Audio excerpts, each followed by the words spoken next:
할렐루야. 반갑습니다. 오늘 설교 제목 한번 읽어볼까요? 내가 만일 알았더라면. 이 폰트가 제대로 잘 안 돼가지고 조금 이상해지네요. 여러분, 제가 지금으로부터 13년 전이면 몇 년도죠? 지금으로부터 13년 전, 2010년. 계산하기 어려우신가요? 그렇지 않죠.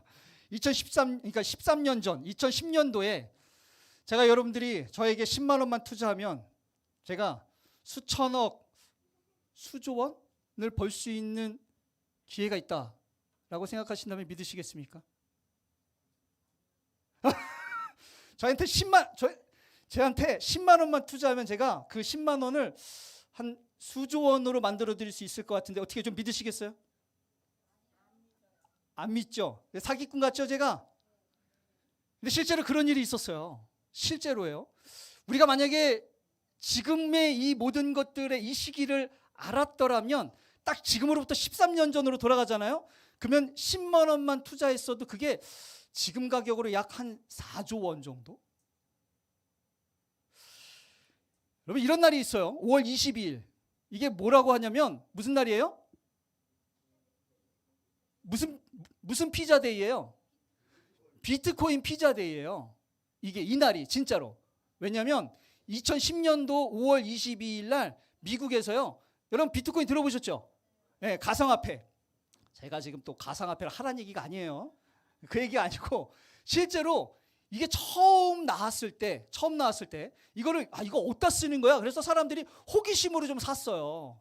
근데 이걸 어디 쓸 데가 없는데 2010년 5월 22일 날 최초로 미국에서 누군가가 비트코인 10,000개를 가지고 피자 2판을 사 먹습니다. 그래서 이게 최초예요. 비트코인이 그 현금의 기능을 한다 해서 막 이렇게 신문에 나고 뉴스에 났어요. 그래가지고 이게 사진을 찍었습니다. 요렇게 요 집이에요, 요 집. 표정 어때요? 좋죠? 그러니까 처음으로 산 거예요. 이게 그냥 장난감인 줄 알았는데, 그냥 뭐 가짜인 줄 알았는데, 이거로 피자 2판을 사 먹었으니까. 사실 저게 처음 나왔을 때가 2008년도거든요. 그때 비트코인 하나의 가격이 대략 0.0008달러였대요. 그럼 이게 어떻게 되나? 한 1달러면 8,000개 버나요? 사나요? 대략 그래요, 대략. 1달러에 비트코인 한 8,000개를 사는 거예요. 그러니까 하나당 1원도 안 되는 거예요, 1원도. 그래가지고 이때 이제 그 어느 피자집에서요, 이제 이게 냈어요. 비트코인으로 피자를 살 수 있게 해주겠다. 그래가지고 10,000개의 피자 2판을 삽니다. 10,000개. 근데 지금 이게요, 지금 가격 얼마인지 아세요? 비트코인 한 개. 모르시죠? 4천만 원이에요. 코인 한 개. 제일 비쌌을 때가 21년도인데 한 개에 8천만 원이었어요. 한 개. 그러면 10,000개면 얼마예요?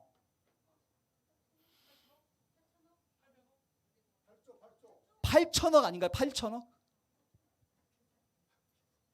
만 원에 8천만 원인 거예요. 만 원으로 사면요 8천억이 되는 거예요. 그 10만 원이면 얼마가 되는 거예요? 대략 8조 원 되는 거죠. 그 10만 원을 저한테 투자하면 제가 수조 원을 벌 수 있게 해줄 수 있어요, 없어요? 거짓말이에요, 진짜예요. 우리가 10년 전으로 돌아가는 거예요. 지금부터 얍 해가지고 딱 왔는데 지금이 2010년도예요. 2010년도 딱. 그러면은 제가 설교 때 저한테 10만 원만 투자하세요. 제가 10년 후에 요걸 가지고, 이게 2021년도니까 딱 11년 후거든요. 요 이후 11년 후에 요게 8천만 원이 되는 거예요. 그러면 10만 원을 투자하면 8조 원이 되는 거예요. 여러분, 맞아요, 안 맞아요? 이게 제가 지금 거짓말이에요? 허풍이에요? 아니죠? 진짜죠? 지금 알고 있었던 걸 그때도 알았더라면 대박 나요, 안 나요? 대박 나죠. 우리가 인생에 살면서 이렇게 지금 알았던 걸 그때 알았다면, 내가 만약에 여러분 예수님 믿고 인생 변했어요, 안 변했어요? 안 변했으면 골치 아픈데. 변하시기 바랍니다. 예수님 믿고 인생이 변한다면, 저도 고등학교 때 하나님 예수님 만나기 전까지 엄청 사고치고 다녔거든요. 그러니까 부모님이 목사님이었잖아요. 제가 교회 다니기 싫어서 지방에서 살았어요. 지긋지긋해가지고. 근데 이후로 예수님을 만나고 예수님 때문에 변하고 예수님 때문에 다른 인생을 살아보니까, 얘가 예수님을 믿는 게 이렇게 좋은 걸 알았더라면 내가 그때 그렇게 안 살았을 텐데. 맞아요, 안 맞아요? 지금 알았던 걸 그때도 알았더라면, 이런 생각하죠. 그래서 이런 책이 나옵니다. 무슨 책이에요? 읽어볼까요? 시작. 잠언책인 잠언 시집이래요. 지금 알았던 걸 그때도 알았더라면 인생이 달라지지 않겠습니까? 인생이 달라지는 거예요. 부자 되는 건 물론이거냐, 부자 된다고 행복합니까? 어쩌면 13년 전에 돌아가서 대박 났더니 인생이 만시창이 될 수도 있죠. 부자는 될 수 있지만 행복한 건 다른 얘기예요. 근데 예수님 만나면은 가난해질 수도 있죠. 하지만 행복을 합니다. 그죠? 여러분, 지금 알았던 걸 그때도 알았다면, 이거를 20년 전에 알았다면, 예수님을, 우리 신앙생활을 30년 전에도 알았다면 우리 인생 달라지지 않았겠습니까? 그래서 우리가 살아가면서 이렇게 수많은 후회를 하면서 살아가니까 사람들한테 물어봤어요. 어떤 게 제일 후회되십니까? 남자한테 물어봅니다. 그랬더니 제가 이걸 대충 봤더니 그중에 그래도 많은 사람들이 이야기하는 게 뭐냐면, 딱 보니까 1위가요. 다 후회하는 거예요. 다 후회하는 거. 뭐냐? 의외로 뭐예요? 공부 좀 할 걸. 그때 공부 좀 할 걸. 학생들, 얘들아, 후회하는데 20대가 돼도 후회하고 30대, 40대, 50대가 돼도 60대가 돼도 후회하는 게 이거래요. 공부 좀 할 걸. 두 번째가 뭔지 아십니까? 다 가지고 있는 거. 제가 보니까 뭐예요? 보이시나요? 그 여자 잡을 걸, 그 여자. 그때 그 여자 잡았으면은 지금 결혼을 잘했다는 걸 못했다는 거예요. 그 여자 잡을 걸, 지금이 아닌데. 근데 이게 또 보니까 남자는요, 50대 넘어가니까는 이제 힘이 없고 돈도 잘 못 벌고 이제 비리비리하니까 무슨 얘기하냐면 그 여자 잡을 거이 아니고 지금 뭐라고요?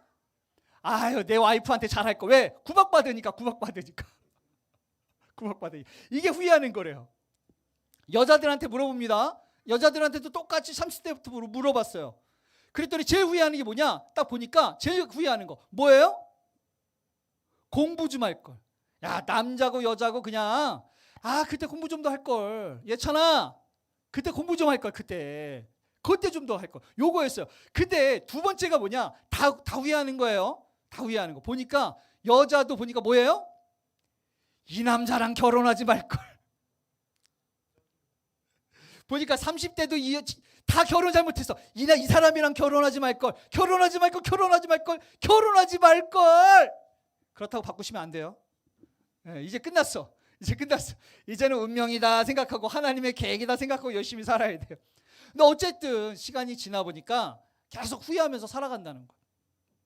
근데 이게 인생만이 아니고 성경에서도 보면요, 내가 지금 한 걸 그때도 알았으면 내가 이렇게 안 했을 텐데 이렇게 후회하는 사람들이 있어요. 근데 그중에 제가 가만히 보니까 누가 제일 후회했을까 생각해 보면 이 사람이지 않았을까? 누구냐면 나발입니다. 아시죠? 그 다윗이 사울에게 쫓겨다닐 때요, 광야에서 이제 무리들과 함께 지냈는데, 이때 이제 어느 날 부잣집 나발이 양의 털을 깎는 날이 있었어요. 근데 이제 이 양 털을 깎는 게 뭐냐면, 농부로 얘기하면 추수하는 날이에요. 추수하는 날. 그러니까 추수하는 날이니까 지금이야 기계가 그냥 뭐 버튼 누르면 냅다 밀어대지만은 옛날에는 사람들 동네 쌀을 다 모아가지고 음식 해대면서 추수하고 뭐 잔치 벌이지 않습니까? 이때도 이랬어요. 이때는 양 치는 거였거든요. 그러니까 이제 양의 털을 깎는 날이 그 동네 잔치하는 날이에요. 또 부잣집이니까 나발의 집에 양을 털 깎는다고 소문이 나니까 다윗도 이제 그동안 우리가 또 좋은 일도 많이 했고 또 동네도 지켰고 특히 이제 또 나발이 피해 보지 않도록 또 모르게 또 이렇게 잘 해줬으니 사람들을 보냈어요. 하인들을. 얘들아, 니네 가가지고 2차 저차니까 좀 먹을 거 좀 달라 그래. 어차피 많이 할 거 아니에요. 그래가지고 나발 집에 보냈더니 나발이 다윗에 대해서 왜 모릅니까? 알죠. 그런데 진짜 왕이 될 줄 몰랐죠. 그러니까 다윗 그 하인들이 와가지고 저기 2차 저차니까 먹을 거 좀 주세요라고 했더니 나발이 뭐라 그러냐면, 아이고 다윗이 누구야 도대체? 내가 걔가 누군지도 모르는데 내가 왜 먹을 걸 줘? 왕이 될 줄 몰랐으니까. 안목이 없었던 거야. 안목이.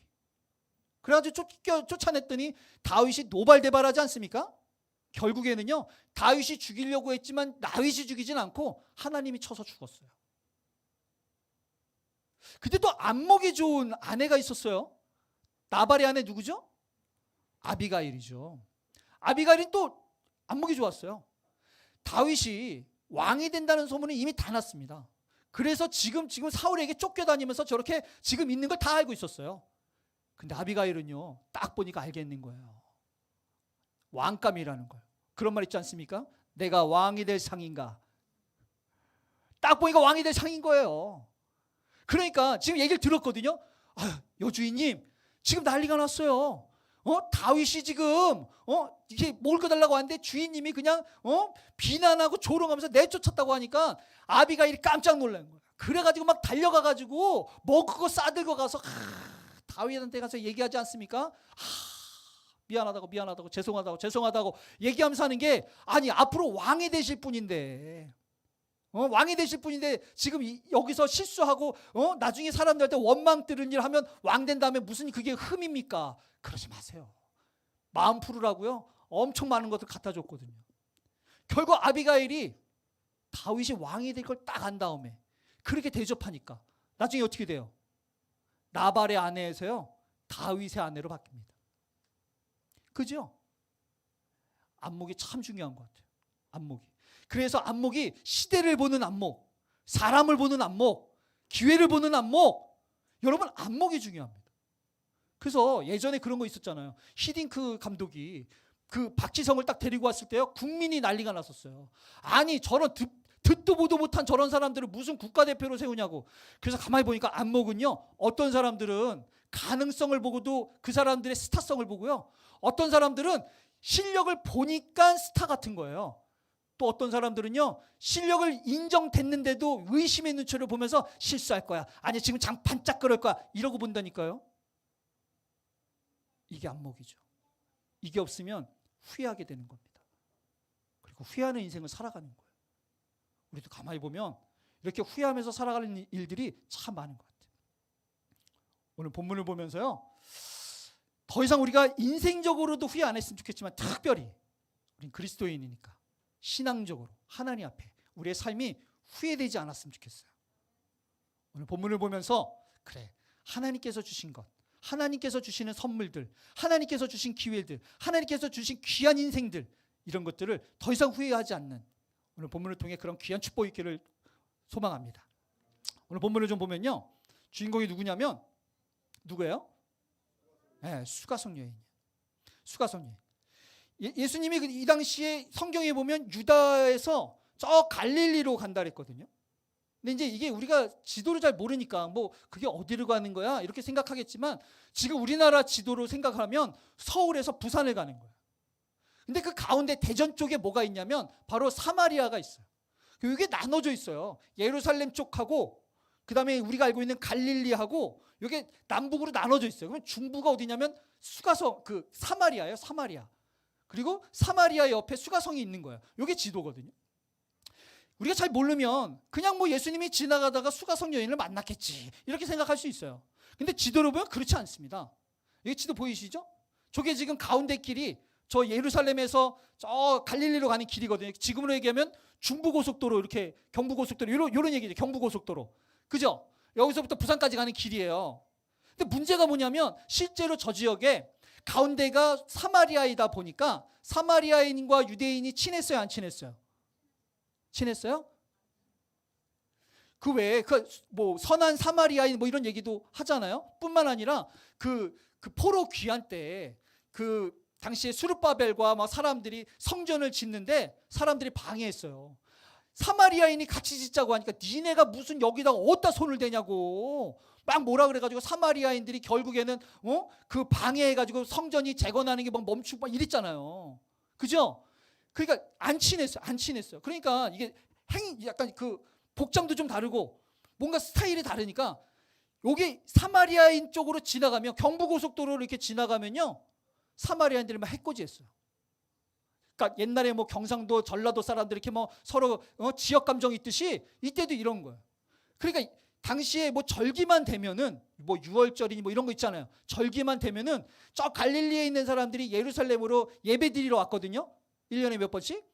근데 갈 때마다 경부고속도로로 못 오고 어디로 가느냐? 저 밑으로 돌아가고 저 위로 돌아가는 거예요. 우리나라로 얘기하면 인천 쪽으로 돌아가거나 강릉 쪽으로 돌아가는 거예요. 여러분, 빠르지만 위험한 길 가시겠어요? 멀지만 안전한 길 가시겠어요? 달지만 당연히 멀지만 안전한 길 가는 거예요. 그래서 원래 저 길은 안 다니는 길이에요. 여기는. 그래서 우리가 알고 있는 눈을 하나님이 너를 지키시는 자, 눈을 들어 산을 보아라, 이 노래 있잖아요. 이 찬양이 시편에 있는 찬양인데, 그게 갈릴리에서 예루살렘으로 가는 저 멀고 위험한 길, 예배드리러 가는 길 가운데 좋은 길 놔두고 그 길 가면서 하나님 앞에 찬양하면서 불려졌던 노래로 알려져 있어요. 그 길로 안 가는 거예요. 근데 예수님이 이날 굳이 남들이 다니지, 유대인들이 다니지 않는 위험한, 잘못하면 큰 일이 생길 수도 있는 저 가운데 길로 갔어요. 왜요? 배짱이 좋아서? 겁이 없어서? 메시아니까? 제가 볼 때는요, 누군가를 만나야만 했던 것 같아요. 그러니까 수가성녀인과 예수님이 만난 건 우연 같지만 예수님이 그 여인을 만나야만 했던 거죠. 만나야만 했다라고 하는 것은요, 뭔가 예수님께서 하실 일이 있고 주실 선물이 있다는 거예요. 그냥 우연찮게 가다 보니까는 목말라서 잠깐 쉬어서 제자들에게 얘들아 먹을 것 좀 가서 사와 이러는데 우연찮게 수가성 여인과 만난 게 아니라는 거예요. 예수님께서 원래 다니지 않는 길을 갔던 이유, 그리고 저 위험한 길을 선택한 거, 그 여인을 만나려고 했던 거죠. 근데 이 여인이 예수님을 보면서 그거에 대해 알 수 있을까요? 없을까요? 없죠. 여러분, 하나님을 만나는 거 그렇게 만나요. 우연찮게 만나는 거예요. 어쩌다 보니까 만나는 거예요. 기대 안 했는데 만나는 거예요. 그래서 가만히 보면요, 이 은혜에 대한 안목이 있는 사람들이 있어요. 은혜에 대한 안목. 야, 이게 은혜의 때인 것 같은데, 은혜 받을 것 같은데, 야, 이게 좀 지금 뭔가 심상치 않은데, 그래서 그때 좀 더 열심히 하고 그때 좀 기도 열심히 하는 사람들이 있어요. 근데 또 가만히 보면 그때 또 빠지는 사람들이 있어요. 그때 또 문제 일어나는 사람들이 있고, 그때 방황하는 사람들이 또 있어요. 가만히 보면 신기하게 은혜에 안목이 있는 사람이 있고 은혜에 안목이 없는 사람들이 있더라고요. 오늘 주인공은요, 안목이 없었어요. 그러니까 수가성 여인은 그냥 물 들어갔는데 누가 앉아 있었냐면 예수님이 앉아 있었거든요. 예수님이 얘기하는 거예요. 거기 물 좀 달라고. 근데 이 당시에 이 사마리아인들과 유대인들 사이에서는요, 꽤 사이가 안 좋았어요. 꽤 무시했거든요. 자기도 같이 하나님 믿는데 겸상도 안 하고 함께 하려고 하지도 않고 아주 막 이방인 취급하니까요, 기분이 매우 안 좋았어요. 그러니까 그 마음에 상처도 있고 서운함도 있고 불편함이 있죠. 예수님을 만났어요. 예수님과 대화할 수 있었고 단둘이 예수님의 이야기를 들을 수 있었는데, 사마리아 여인의 마음은요, 지금 이 안에 서운함과 불편함들이 있어요. 선입견이 있어요. 그러니까 예수님을 만날 수 있는 이런 기회에 뭐라 그러느냐, 이렇게 얘기해요. 당신이 유대인인데 왜 나에게 물을 달라고 합니까? 당신이 유대인인데 왜 나에게 이런 거 하라고 합니까? 당신이 뭔데? 당신은 나한테 상처를 주고 당신은 나한테 서운함을 주고 당신은 나를 무시했던 사람인데 왜 나한테 지금 이런 걸 이야기합니까? 라고 이야기하면서 지금 인생의 절호의 기회인데 예수님을 멀리하려고 하는 거예요. 신앙생활 할 때 그럴 때 있죠. 신기하게요, 가만히 보면 은혜의 때, 특별히 예수님을 만나고 하나님을 만나야 되는 그때 보면요, 우리의 마음 상태가 요럴 때가 많아요. 인생에서 실패하고 상처받고 문제 있고 서운하고 불편하고 요럴 때가 많아요. 그래서 요럴 때 예수님을 딱 만나거든요. 요럴 때 예수님께서 다가오시거든요. 요럴 때 예수님께서 함께 하려고 딱 한단 말이에요. 근데 요때 우리의 마음이 어떠냐? 요 상태야. 아, 교회 가기 싫은데. 아, 기도하기 싫은데. 아, 목사님 말씀 듣기 싫은데. 아, 예배하기 싫은데. 아, 싫어. 내 마음이 싫다고. 근데 예수님은 그때 찾아오시는 거예요. 이게 수가성 여인만 그런 게 아니에요. 많은 사람들이 그래요. 많은 사람들이. 그래서 우리가 마음에 이런 선입견들, 옛날에 내가 유대인들한테 상처받았는데 또 상처받겠지. 내가 유대인들 기대했다가 내가 실망했는데 또 실망하겠지. 내가 그때 서운했는데 또 서운해지겠지. 이런 마음들이요, 우리가 혹여나 나도 모르게 자리 잡고 있으면요, 빨리 떨쳐버리셔야 돼.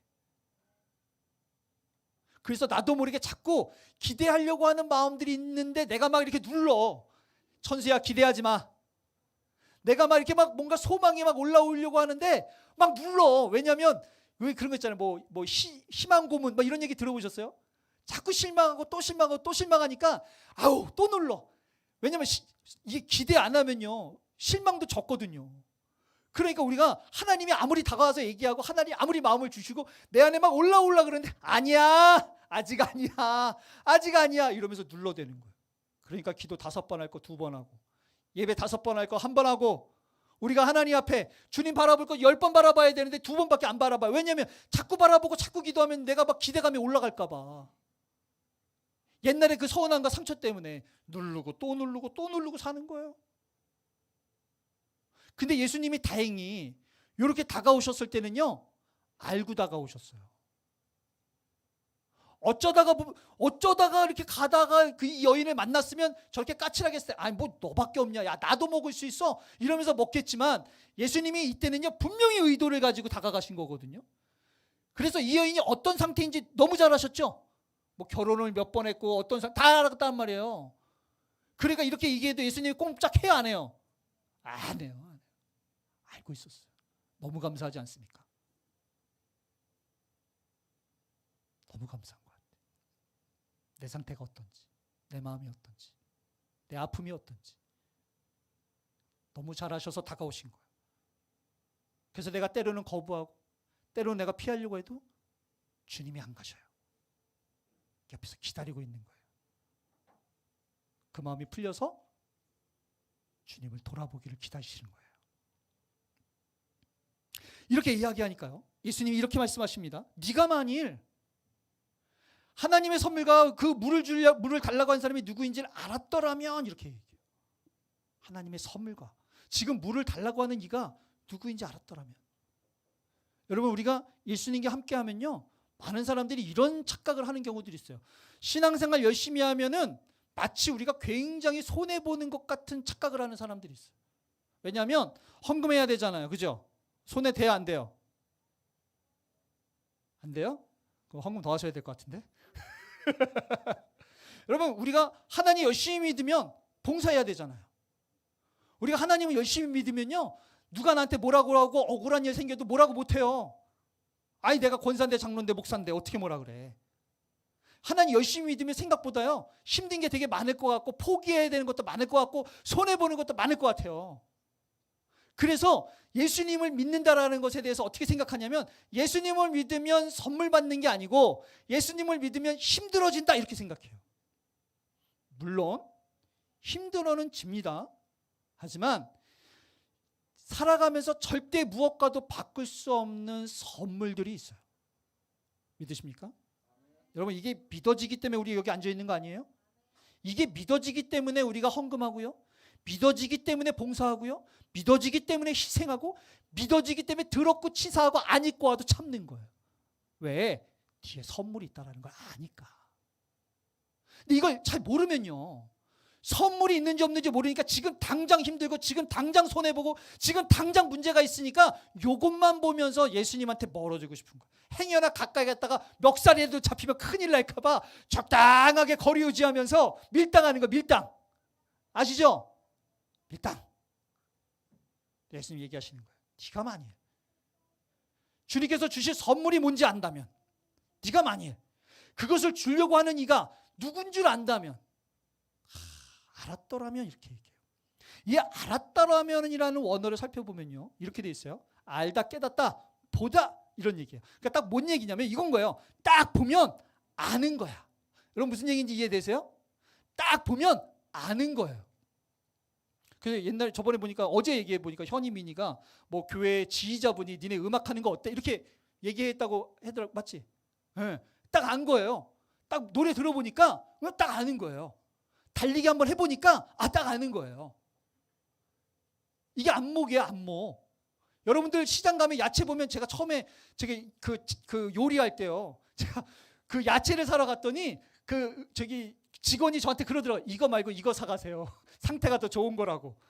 근데 저희는 그냥 그냥 손잡히는 거 들고 가거든요. 그냥 양파 이러면 그냥 양파 들고 가고, 뭐 당근 이런 거 그냥 들고 가죠. 우리 남자들은. 그렇지 않나요? 그게 어디야, 그게 어디야. 뭐 예쁜 거, 뭐 좋은 거, 싱싱한 거 뭘 봐. 그냥 들고 가지. 근데 우리 엄마들 어떻게 해요? 고르죠.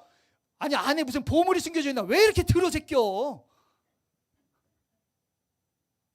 근데 딱 보면 알잖아요. 아, 오늘 뭐 야채 좋네. 오늘 생선 좋네. 안목이 있는 거, 안목. 여러분, 우리 신앙생활하는 사람들은요, 교회 딱 오면 안목이 있어야 돼요. 아, 오늘 좀 뭔가 은혜 받을 것 같은데? 아, 목사님이 오늘 딱 이렇게 이야기하는 거 딱 설교 초반에, 아, 오늘 설교 좋을 것 같은데? 기도 오늘 딱 와서 예배 딱 드려보니까, 아, 오늘 내가 이제 은혜 받을 것 같은데? 안목이 있어야 돼요. 그래야지 열심히 준비하고 열심히 귀 기울이고 열심히 집중하지. 그렇지 않겠어요? 그런 사람들이 더 많이 가져가는 거예요. 이게 안목이에요. 알았더라면 이게 안목인 거예요. 그래서 예수님이 뭐라 그러냐? 아주 중요한 이야기 하세요. 알았더라면 뭐니까 여기 이렇게 돼 있어요. 네가 그에게 구할 것이요. 예수님이 누군지 알았더라면 뭐 할 것이라고요? 예. 여러분, 예수님에 대해서요, 어떤 사람들은 어떻게 알고 있느냐? 어떤 사람들은 예수님이 사기라고 알고 있어요. 가짜라는 거예요. 가짜. 그러니까 이 교회 오고 뭐 이렇게 우리처럼 예배 드리는 사람들 다 어리석고 사기에 속았다고 이야기하는 거예요. 예수님이 누군지 예수님이 사기라고 알고 있으니까. 근데 어떤 사람들은요, 예수님에 대해서 알긴 아는데 사기는 아니고 그냥 믿어야 될 신 정도로 알고 있어요. 그러니까 기도를 하고 찬양도 하고 예배도 하는데 실제로 내 삶의 중요한 것들을 구하지는 못해. 그래서 의지가 안 돼요. 의지가. 근데 어떤 사람들은요, 예수님이 모든 인생사를 주관하고 다스리신다고 아는 사람들이 있어요. 그런 사람들이 예수님께 구하죠. 그런 사람들이 의지하죠. 그런 사람들이 힘들 때 예수님에게 부탁하는 거예요. 그러니까 예수님을 안다라고 하는 것은요, 사람들마다 달라요. 그리고 그들이 어려울 때 그들이 어떻게 알고 있느냐로부터 나타나는 거예요. 그래서 예수님이 얘기하시는 거예요. 내가 누군지 알았더라면 구했을 거라는 거예요. 그리고 그가 생수를 너에게 구해야 주지. 구해야 받는 거예요. 그러니까 아는 게 너무 중요하죠. 아는 거. 이게 바로 안목이에요. 안목. 그래서 그리스도인 보니까요, 제가 보니까 그리스도인들에게는 두 가지 중요한 영적 안목이 필요한 것 같아요. 잠깐 요거 이야기하고 마칠게요. 두 가지. 첫 번째는요, 바로 뭐예요? 예수님이 누군지 알았더라면. 제가 아까 그랬잖아요. 어떤 사람은 예수님을 사기꾼으로 알고 있어요. 어떤 사람들은요, 예수님이 그냥 예배를 드려야 되는 신 정도로 알고 있어요. 근데 어떤 사람들은 예수님이 나의 모든 인생사를 계획하시고 주관하시는 주님이라는 걸로 알고 있어요. 어떻게 알고 있느냐가 너무 중요해요. 그래서 예수님을 제대로 알고 있는 게 너무 중요합니다. 니고데모입니다. 바리새인이었어요. 그 당시에 꽤 높은 지위에 있었던 사람입니다. 지도자였어요. 근데 이분이 예수님의 이야기를 막 들어보니까 심상치가 않아. 아무래도 우리들이 기다리고 있는 메시아 같은 생각이 드는 거예요. 그래서 밤에 몰래 찾아갑니다. 그래서 예수님한테 이야기하는 거예요. 왜 이야기하느냐면, 내가 기다리고 있는 메시아가 맞는지 안 맞는지, 내가 지금 알고 있는 메시아가 맞는지 안 맞는지 뭐 하냐면 확인하는 거예요. 확인. 여러분, 우리가 믿는 주님이 또한 내가 지금 예수님을 어떻게 믿는지 확인해야 될 필요가 있어요. 그래서 이렇게 얘기해요. 우리가 당신은 하나님께로부터 오신 선생님인 줄 안 되는 거예요. 왜냐하면 많은 표적들의 이야기를 들어보니까 이거는 분명히 우리가 기다리고 있는 하나님의 사람이 아니면 불가능하다고 생각했거든요. 그래서 아는데, 만약에 진짜 알았으면 이게 밤에 몰래 왔거든요. 만약에 진짜 알았으면 밤에 몰래 왔겠어요? 아니면 낮에 당당하게, 뿐만 아니라 본인이 선포하고 고백하면서 찾아왔겠어요? 뒤엔 얘기겠죠? 그게 무슨 얘기예요? 확신이 없었던 거예요. 확인하러 간 거예요. 확인하러. 여러분, 예수님은 우리가 끊임없이 확인해야 될 필요가 있어요.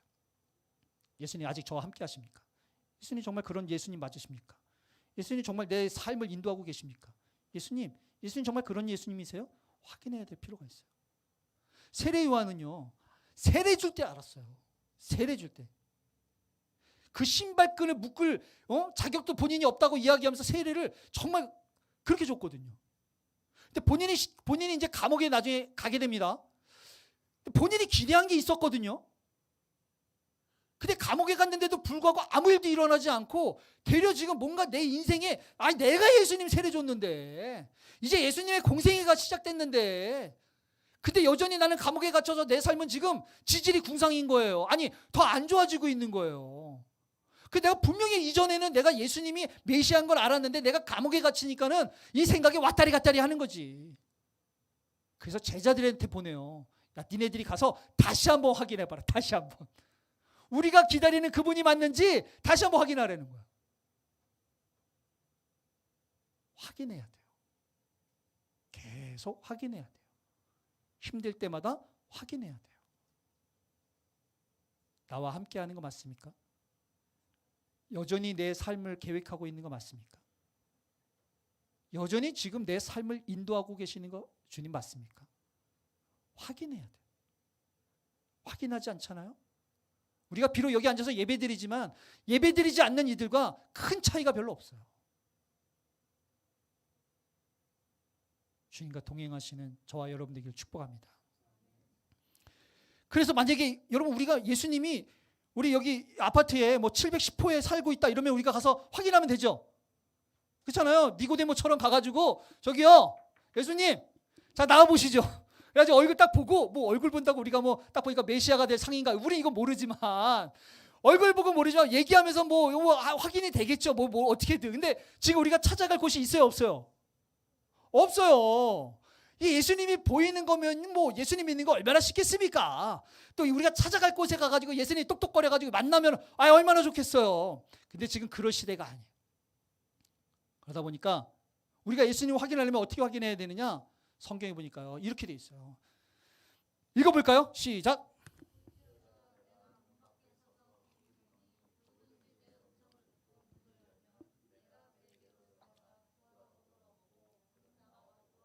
네, 예수님이 지금 뭐 하고 있냐면요 문 밖에 서서 기다리고 있어요. 그리고 뭐 하고 있어요?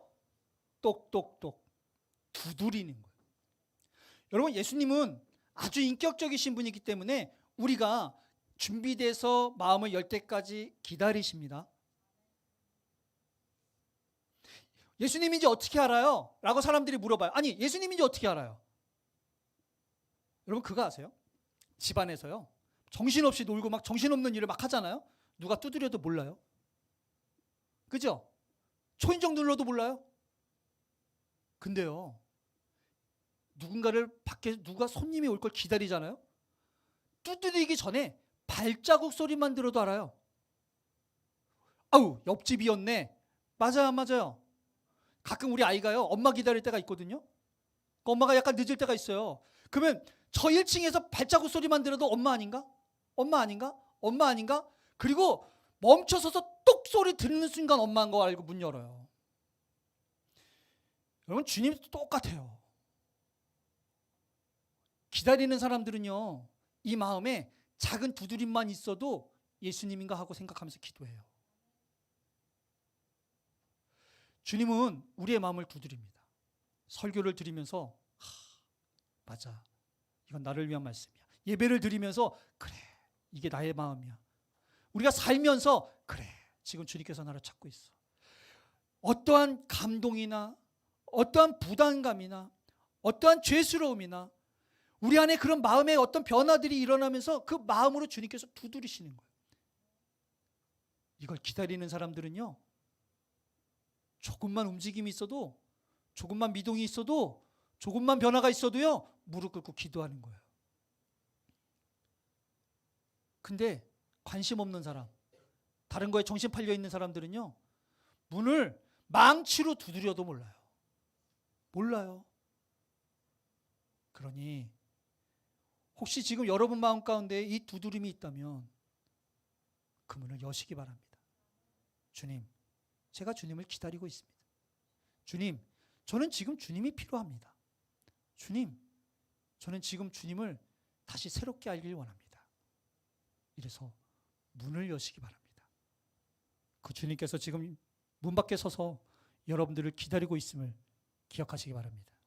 두 번째는요, 지금이 기회인 줄 알아야 돼요. 지금이. 여러분 그거 아세요? 교회가 세워질 때 특징들이 있습니다. 교회가 세워질 때. 또 교회가 새로워질 때 특징들이 있어요. 뭐냐? 바로 반드시 하나님께서는 그 교회가 어쨌든 성장할 수 있도록, 변할 수 있도록, 성장할 수 있도록, 달라질 수 있도록 성령의 은혜를 허락하신다는 거예요. 예수님께서 죽으셨어요. 그래서 당시에 예수님의 제자들, 또 당시에 그리스도인들이 다 흩어질 줄 알았지만 주님께서 그들이 흩어지지 말라고 뭐 하라 그랬느냐? 기도하라 그랬어요. 이유는 기도를 위한 기도가 아니었어요. 성령의 은혜를 경험할 수 있도록 기도하라 그런 거예요. 성령의 은혜를 경험하니까 교회가 폭발적으로 부흥했어요. 여러분, 이 모든 교회들이 부흥을 경험하기 전에, 변화를 경험하기 전에, 성장을 경험하기 전에 바로 은혜를 경험합니다. 하나님의 능력을 경험해요. 그걸로부터 교회가 세워지는 거예요. 우리 산정교회 달라지지 않겠습니까? 여러분, 우리 산정교회가 지금 달라질 것 같은 안목이 보이세요? 어떤 사람들은요, 가능성만 보면 되겠다라는 확신을 가져요. 어떤 사람들은요, 되고 있어야 지금이 그때구나라고 알고 있어요. 어떤 사람들은 이미 부흥을 하고 있는데도 불구하고 아니야, 이러다 망가질 거야, 이러다 망가질 거야 라고 의심한다니까요. 이 교회가 만약에 지금 부흥할 것 같은 조짐이 있다, 이 안목이 있는 분들은요, 지금이 은혜의 때임을 기억하셔야 돼요. 지금이 기회, 지금이. 이게 뭐냐면 그 가나안 혼인잔치의 이야기입니다.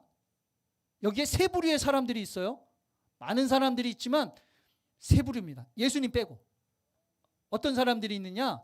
예수님이 누구인지 알기에 지금 문제가 벌어졌는데 문제를 해결하기 위해서 구했던 사람 있죠? 누구예요? 마리아. 예수님이 누군지 아무도 몰랐어요. 그런데도 불구하고 그 중에 단 한 명만, 마리아는 예수님이 어떤 분인지 잘 알았어요. 그러니까 예수님한테 이야기하고 하인들한테 이야기하지 않습니까? 구한 거예요. 이 문제를 해결할 수 있는 분은 누구밖에 없다? 예수님밖에 없다. 그래서 이 많은 사람들 중에 그래도 예수님이 누군지 잘 알고 이 문제를 해결하려면 어떻게 해야 될지 알았던 안목이 있는 사람이 있어서 이게 성경에 기록될 수 있었죠. 알아야 구하는 거고 받는 겁니다. 마리아가 있었어요. 또 한 부류는 누구냐면요, 바로 하인들이었어요. 예수님이 누군지는 잘 몰라. 예수님이 지금 어떤 일을 하실지 잘 몰라. 지금이 기회인지도 잘 몰라. 그런데 시키는 대로 이해가 되지 않지만, 내 방법과 다르지만, 내 상식에 벗어났지만 시키는 대로 물을 부었던, 헌신과 희생을 드렸던 하인들이 있습니다. 이들은 잘 몰랐어요. 안목도 없었어요. 이들은 예수님에 대해서 지식이 전혀 없고 이 예수님에 대해서 경험한 적도 없어요. 그런데 시키는 대로 순종했더니 예수님의 능력을 경험합니다. 물이 포도주가 되는 놀라운 역사를 경험하고 예수님이 드디어 어떤 사람인지에 대해서 깨닫게 되는 사람들이 생겼어요. 근데요, 이 포도주를 먹는 사람들이 있어요. 저 많은 다수들, 하객이죠. 이 사람들은 그냥 놀라워하고 끝나는 거예요. 여기에 예수님이 있는지도, 예수님의 능력을 경험한 적도 전혀 없죠. 분명히 한 공간에 있었고 놀라운 역사가 일어났지만 어떤 사람들은 이것을 구함으로 주인공이 되고 어떤 사람들은 이것을 잘 모르지만 순종으로 경험하고, 대부분의 사람들은요 그냥 가는 거예요. 우리 산정교회가 부흥하겠죠? 1년, 2년, 3년, 5년에 부흥하겠죠? 이왕이면 여러분들이 이 마리아와 같은 사람이었으면 좋겠습니다.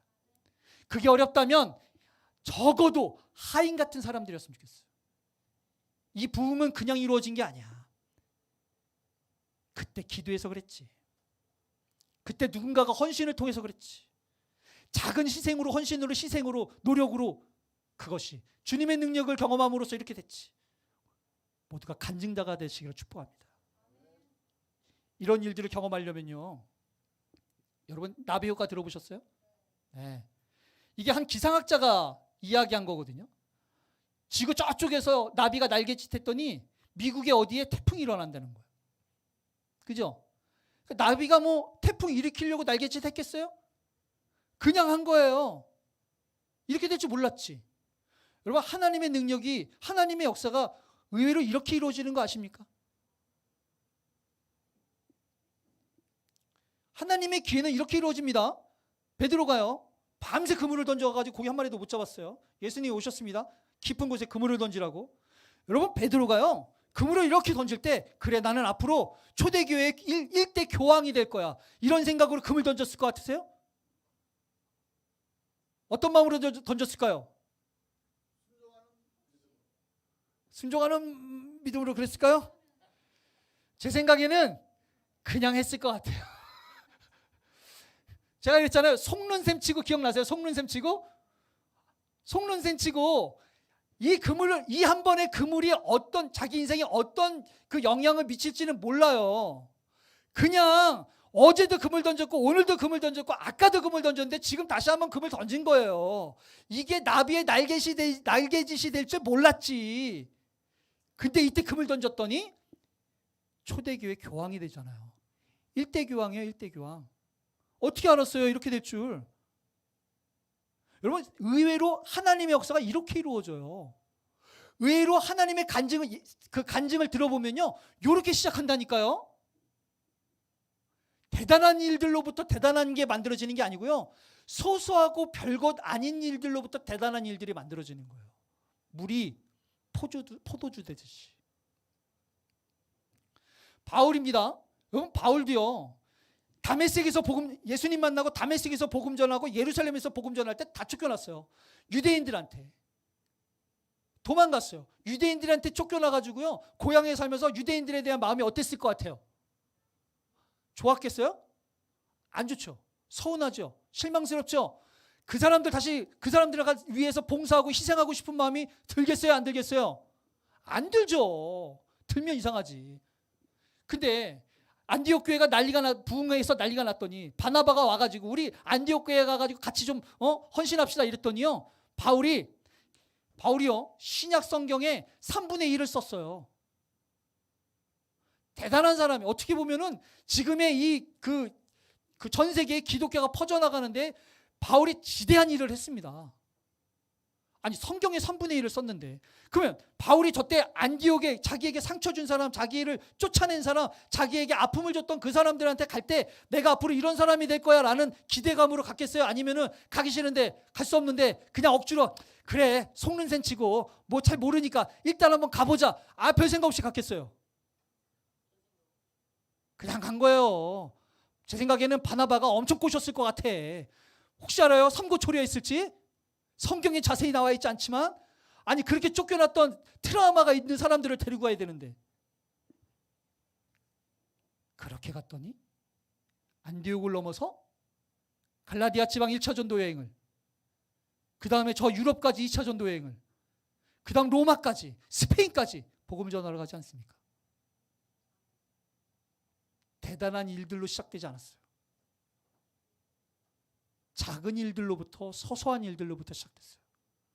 기회는 그렇게 만들어지는 거예요. 여러분, 우리가 지금 기회일지 어떻게 합니까? 그래서 예수님께서 이렇게 말씀하셨어요. 구름이 서쪽에서 보면 소나기가 올 것 같고, 남풍이 보면 더울 것 같은데, 농사 지으면 날씨에 예민하잖아요. 그죠? 근데 왜 시대는 분별하지 못하느냐? 왜? 여러분, 기다리는 사람들이 분별하는 겁니다. 기다리는 사람들이 분별하는 거예요. 기도하는 사람들이 분별하는 거예요. 예수님을 소망하고 은혜를 소망하고 하나님의 그 기회를 소망하는 사람들이 분별하는 거예요. 저는 우리 산정교회 기회의 때라고 생각해요. 이제 이거를 누가 주님을 알아보고 기회를 알아보고 구하느냐, 누가 크지 않지만 작은 순종으로부터 함께하느냐, 결국 이런 걸로부터 기간이 줄어들고 이걸로부터 부흥의 크기가 커지는 거 아니겠습니까? 지금이 기회입니다. 마지막으로 우리 이 말씀 함께 읽어봤으면 좋겠습니다. 시작.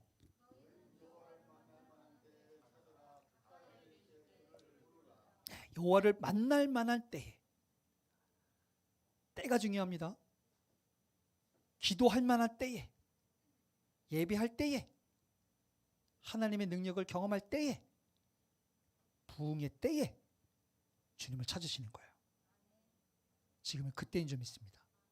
우리가 조금 더 하나님 앞에 기도하면서, 우리가 조금 더 하나님을 기대하면서, 우리가 조금 더 하나님을 기다리면서, 소망하면서, 노력하면서, 희생하면서 함께한다면 우리가 다시 한번 이 산정교회 부흥의 때를 경험할 수 있지 않겠습니까? 그렇게 경험해서 주님 앞에 기쁨을 누릴 수 있는 저와 여러분 되기를 소망합니다. 기도하시겠습니다. 하나님, 저희들이 그렇게 주님을 만나고 부흥을 경험하기를 소망합니다. 그러기 위해서 우리가 지금의 이 때를 놓치지 않길 원하는데 주님이 누구인지 우리가 명확하게 알 수 있도록 도와주시고, 그래서 주님 앞에 구하고, 그래서 주님을 기대하면서 다시 한번 주님의 새롭게 부흥을 주시는 그 기회를 놓치지 않는 저희들 될 수 있도록 도와주시옵소서. 감사드리며 예수님의 이름으로 기도했습니다.